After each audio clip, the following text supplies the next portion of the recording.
I thought the worst thing that could happen at work was watching someone else take credit for my ideas. I was wrong. The real nightmare started when I discovered documents carrying my signature.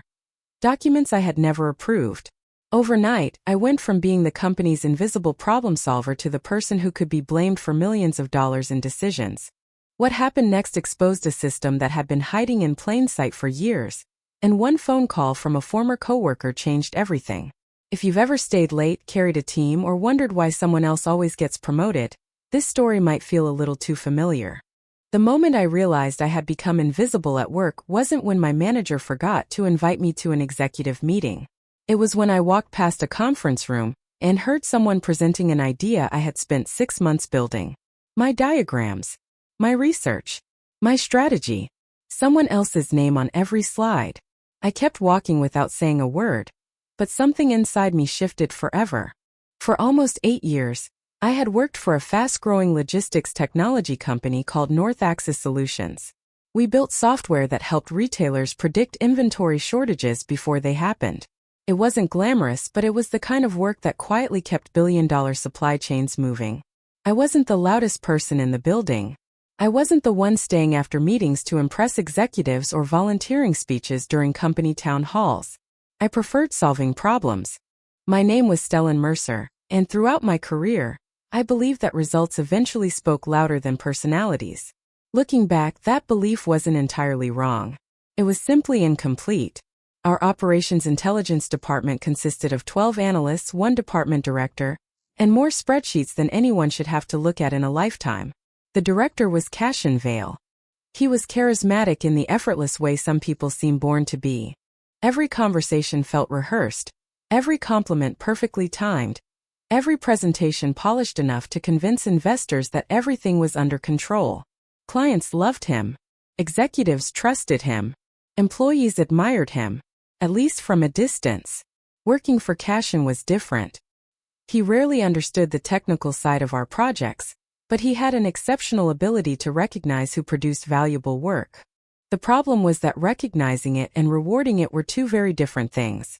Whenever something complicated landed on our desk, it somehow found its way to me. Data migrations, automation failures, forecast models, client escalations. If it involved hundreds of moving parts and impossible deadlines, someone would eventually stop by my desk. "Stellan, could you take a quick look?" Those quick looks often lasted entire weekends. I didn't complain. I enjoyed solving difficult problems. What frustrated me wasn't the workload. It was watching finished work leave my hands and arrive in executive meetings under different names. At first I convinced myself it was normal. Managers present the team's work. That's how organizations function. Then the pattern became impossible to ignore. Entire reports I had written appeared in leadership briefings without my name. Optimization models I designed became examples of Cashin's strategic vision. Client praise reached executives through carefully rewritten summaries that somehow erased everyone except management. Still, I stayed quiet, not because I lacked confidence, because I believed consistency would eventually matter more than visibility. That illusion lasted until Evren Ashcombe joined our department. Evren transferred from another regional office after leading a small analytics team overseas. He was confident without being arrogant. Sharp. Calm. The kind of person who asked thoughtful questions instead of trying to sound like the smartest person in the room. Within 2 weeks we became friends. Not close friends. Work friends. The kind who grabbed coffee before morning meetings and occasionally complained about broken reporting systems. One Friday evening we stayed late fixing corrupted shipment data after everyone else had already gone home. Around 9 o'clock Evren leaned back in his chair. "Can I ask you something?" "Sure." "Why does everyone come to you when something breaks?" I laughed. "They don't." "They absolutely do." "No," I replied. "They come to me after they've already tried everything else." He looked at me for several seconds before smiling. "That's worse." I shrugged. "It's just part of the job." "No." He shook his head. "It's become your identity." His words stayed with me much longer than I expected. A week later we received the largest project our department had ever handled. A national retail chain wanted North Axis to redesign its inventory prediction platform before the holiday season. The deadline was aggressive. Failure wasn't an option. The executive board treated the project as a company-defining opportunity. Cashin gathered everyone inside the largest conference room. This initiative, he announced, will determine our growth over the next 5 years. People immediately began volunteering ideas.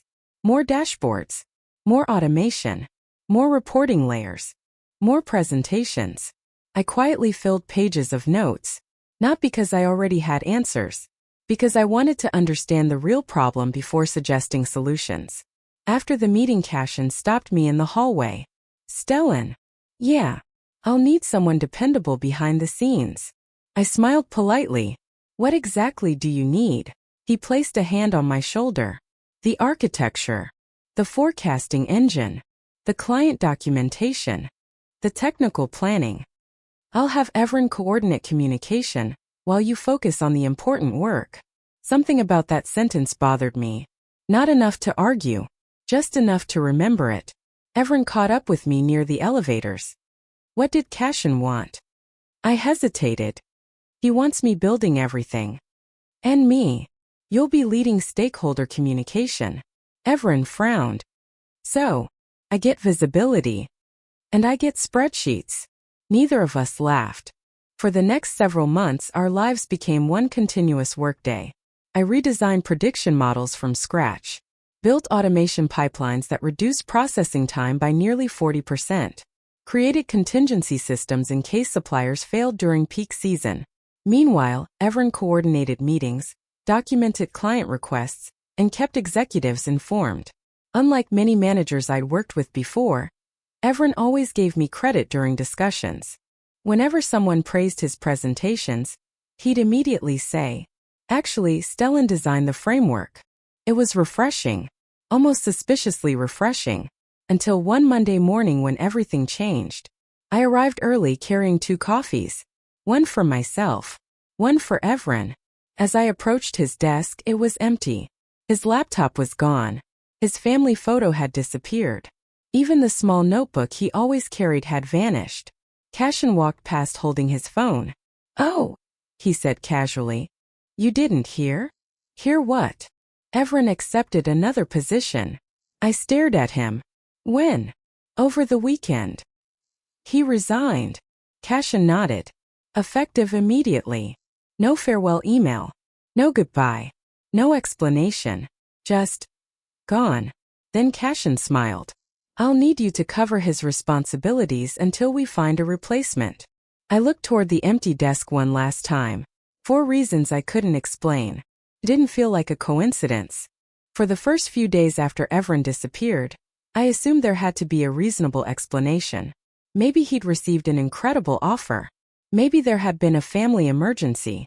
Maybe he simply wanted a fresh start. People leave companies every day. But people like Evren didn't vanish without saying goodbye. Not after spending 4 straight months working 12-hour days beside someone. His phone went directly to voicemail.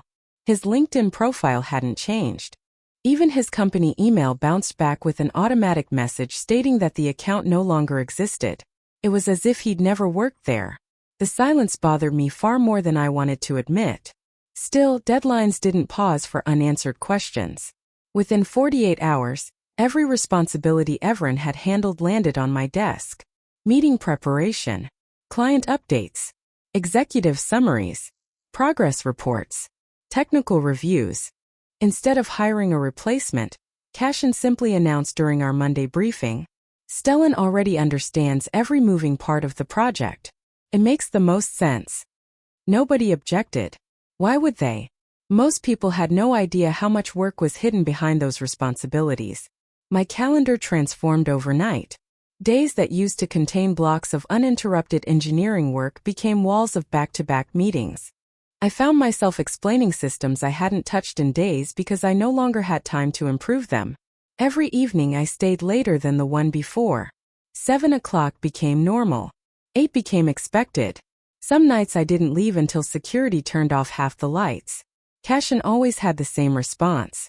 "I know it's a lot. We'll make sure leadership sees everything you're doing." I wanted to believe him. Then the quarterly executive review arrived. It was the biggest presentation of the year. The board wanted proof that the retail project remained on schedule.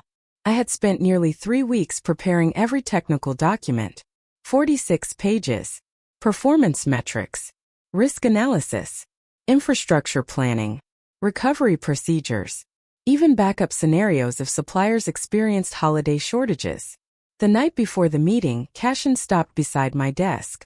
"You've done incredible work. Thanks. I'll handle the presentation tomorrow." "Of course. I'll probably simplify some of the technical language." "That's fine. Executives don't need every detail." I emailed him the final version before going home. The next morning I wasn't invited. Not unusual. Technical specialists rarely attended board reviews. Around lunchtime I walked toward the cafeteria. As I passed conference room A, the glass walls were still transparent. Inside, the presentation had already started. My eyes landed on the screen. I froze. Every chart was mine. Every workflow. Every diagram. Even the color coding I'd spent hours designing. Only one thing had changed. The title page. Instead of reading Strategic Operations Framework, prepared by Stellan Mercer, it now displayed Operational Vision presented by Cashin Vale. He wasn't simply presenting my work. He was telling its story as though he'd created every piece himself. One executive interrupted. "Cashin, this predictive recovery model is impressive." Cashin smiled confidently. "It took several late nights, but I believed the investment would pay off." Late nights. Mine. I kept standing outside the room longer than I should have. No anger. No dramatic confrontation. Just a strange feeling that years of small compromises had finally become impossible to ignore. I walked away before anyone noticed me. That afternoon something unexpected happened. Our chief financial officer, Maren Ellsworth, stopped by my desk. She almost never visited our floor. "Stellan." "Yes. Could you spare 5 minutes?" We stepped into a quiet meeting room. She closed the door. "I have a question." "Sure." She slid a printed document across the table. It was one of my forecasting models. Except, it carried Cashin's digital signature. "Can you explain how this model works?" I looked at her. "You want the technical explanation?" "I want to know who built it." The room suddenly felt very small. I did. She didn't react. Instead, she asked another question. "When?" I gave her dates, version numbers, testing phases, pilot results. I even showed archived files on my laptop. She listened without interrupting. Finally, she nodded. "Thank you." Was something wrong? Not necessarily. She stood up. But sometimes it's useful to know where expertise actually lives. Then she left. That conversation lasted less than 10 minutes. Yet it stayed in my mind for weeks. For the first time, someone outside our department had bothered to verify where the work came from. I thought maybe things were about to change. Instead, they became worse. Cashin started involving himself in every decision I made. Not to help, to control. Every client email had to pass through him. Every document required approval. Every meeting ended with him asking for another revision, another summary, another presentation. The actual engineering work slowly became impossible. One evening, nearly everyone had gone home. Rain hammered against the office windows. I was reviewing inventory simulations when a notification appeared on my phone. Unknown number. For a moment I almost ignored it. Instead I answered. "Hello." There was a brief silence. Then I heard a familiar voice. "Stellan." It was Everin. His voice sounded exhausted. "I can't talk long." "What happened?" "I resigned." "I know that." "No. You know what they told everyone." My heartbeat slowed. "What does that mean?" Another pause. "I didn't resign. They gave me 2 choices. Leave quietly. Or become responsible for decisions I never made." I gripped the phone tighter. "What are you talking about?" "I warned someone." "About what?" "You'll understand soon." The line went silent again. "Everin, I have to go." "Wait. Be careful who signs your documents." The call disconnected. I stared at the screen. No callback number. No message. Nothing. Just those 7 words echoing inside my head. Be careful who signs your documents. For the first time since joining North Axis, I wasn't worried about being overlooked. I was worried that someone was preparing to blame me for something I hadn't done. I didn't sleep much that night. Evren's words kept repeating in my head. Be careful who signs your documents. At first, I convinced myself he was simply frustrated about the way he had left the company. Maybe he wanted someone to blame. Maybe he had misunderstood a decision made by leadership. But the more I thought about it, the less it made sense. Evren wasn't dramatic. He wasn't the type to invent conspiracies. If he had called me after disappearing for nearly 3 months, there had to be a reason. The next morning I arrived at the office before sunrise. For the first time in years, I wasn't thinking about deadlines. I was thinking about paperwork. Every project generated thousands of files, specifications, approvals, change requests, risk assessments, client amendments. Every version left a digital footprint. At least it was supposed to. I opened the archive for our retail transformation project. The first few folders looked exactly as I remembered. Version histories, meeting notes, engineering diagrams. Then I noticed something strange. Several documents listed me as the approving manager. I frowned. That wasn't possible. I wasn't a manager. I had never been authorized to approve budget changes or contractual decisions. Curious, I opened one of the files. At the bottom was my digital signature. Except, it wasn't mine. The font matched. The formatting matched. Even the timestamp looked legitimate. But I had never signed that document. I checked another file. Same thing. Then another. And another. By lunchtime I had identified 12 approval forms carrying my name. Several authorized additional contractor expenses. Others approved implementation schedules that I had repeatedly advised against. One even accepted responsibility for a delayed software deployment. I leaned back in my chair trying to understand what I was seeing. Either someone had made an enormous administrative mistake, or someone had been using my identity to move decisions through the system. Before I could investigate further, Cashin appeared beside my desk. You've been quiet today. Just reviewing documentation. Everything all right? I found something odd. His expression didn't change. What kind of odd? There are approval records under my name. He looked at my monitor for barely a second. Oh, probably a system synchronization issue. It happens. I've never seen it happen before. He smiled. Our document platform has all kinds of quirks. I wouldn't waste too much time on it. Then he walked away. Too quickly. Much too quickly. That conversation lasted less than 30 seconds.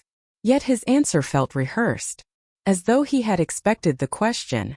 For the rest of the afternoon I said nothing. Instead, I copied every suspicious file into a private folder. Not to accuse anyone, just to preserve the original versions before anything changed.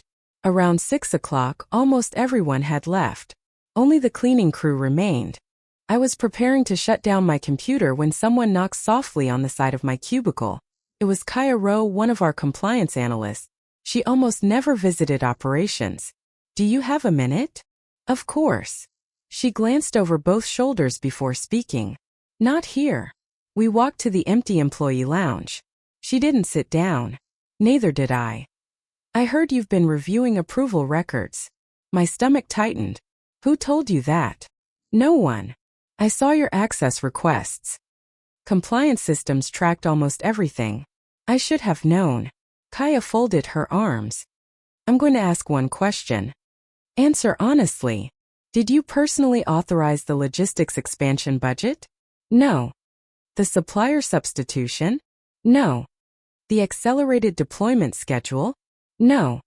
She nodded slowly. I thought so. What is this about? She hesitated, then lowered her voice.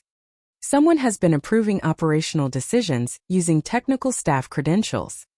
I stared at her. How long? Long enough. Why hasn't anyone reported it? We have. Twice. What happened? The investigations disappeared. My heartbeat quickened. Disappeared? They were reassigned. Closed. Archived. No explanation. I couldn't believe what I was hearing. Who benefits? Kaya looked directly at me. That's the wrong question. Then what's the right one? She answered without hesitation. Who avoids responsibility when something fails? The silence between us felt heavier than anything she had actually said. Before leaving, she handed me a small folded piece of paper. Inside was a list of file numbers, 23 document IDs. Nothing else. No emails. No messages. No copies on company devices. Then she walked away. I returned to my desk more confused than ever. That evening I reviewed every file number on the list. Each one connected back to the same project. The same executives. The same approval chain. And one recurring pattern. Every major financial risk eventually traced back to technical authorization. Using names that belong to engineers. Never directors. Never executives. Never department heads. Engineers. People too busy solving problems to notice paperwork quietly changing around them. My hands became cold. For years I had assumed my biggest problem was invisible work. Now I realized invisibility had made me the perfect shield. The following Monday, North Axis announced an unexpected company-wide audit. The email arrived at exactly 8 a.m. Mandatory internal compliance review. All project documentation would be examined over the next 3 weeks. Employees were instructed to remain available for interviews. Within minutes, the atmosphere inside the office changed. People whispered near coffee machines. Managers suddenly scheduled alignment meetings. Legal representatives appeared on our floor for the first time in months. Cashin gathered the department before lunch. This is routine. There is absolutely nothing to worry about. He smiled exactly the way he always smiled. Confident. Relaxed. Completely in control. Then his eyes met mine. Only for a second. But this time, I noticed something I had never seen before. For the first time since I'd known him, Cashin looked nervous. That afternoon I received a calendar invitation. Interview internal audit team. Tuesday, 9 a.m. Required attendance. No agenda. No additional details. As I closed the notification, another message appeared. Unknown number. Just one sentence. Tell the truth before someone else tells it for you. No signature. I didn't need one. I already knew who had sent it. And for the first time in 8 years, I walked into work knowing that staying silent was no longer an option. The audit interview lasted less than an hour. It changed the next 8 months of my career. 2 investigators were waiting inside a conference room I had never used before. No company logos. No department managers. Just 2 laptops, a digital recorder, and a stack of printed documents. One introduced herself. My name is Nerys Holloway. This is Leif Corwin from Corporate Compliance. They weren't interested in small talk. Nerys slid a folder across the table. We'd like to understand your role in the Northbridge retail transformation. I designed the forecasting platform, the automation workflows, the recovery algorithms. I wasn't responsible for commercial approvals. Leif looked down at his notes. That's interesting. He turned the folder toward me. At the bottom of the page was my digital signature. Again, only this time it approved a $7 million infrastructure expansion. I never signed this. Are you certain? Absolutely. He quietly placed another document beside it. Different date. Different approval. Same signature. Same forged authorization. For the next 40 minutes they asked precise questions. Who had access to draft documents? Who usually requested final revisions? Who collected approval packages before they reached executives? Every answer pointed in the same direction. Cashin. Not because I wanted it to, because that was simply how the process worked. When the interview ended, Nerys closed her notebook. Mr. Mercer. Thank you. You've answered every question consistently. I stood up. Does that mean I'm cleared? She paused. It means we're asking the right questions now. Over the next 2 weeks, the atmosphere inside North Axis changed completely.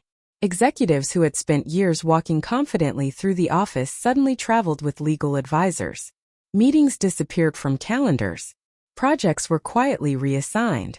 Entire departments stopped making decisions without written approval. People who had ignored documentation for years suddenly wanted everything recorded. Emails became longer. Phone calls became shorter. Nobody trusted verbal conversations anymore. Cashin, however, acted as though nothing had changed. He continued hosting meetings, continued smiling, continued speaking with the same polished confidence that had impressed leadership for years. But I noticed small differences. He checked his phone constantly. His office door remained closed. He stopped volunteering for presentations. Most telling of all, he stopped asking me to stay late. For 8 years, I had been the person everyone relied on after normal business hours. Now, suddenly, nobody wanted undocumented conversations. That alone told me everything. 3 weeks later, I received another calendar invitation. This one came directly from the chief executive officer. No subject line. Just 30 minutes.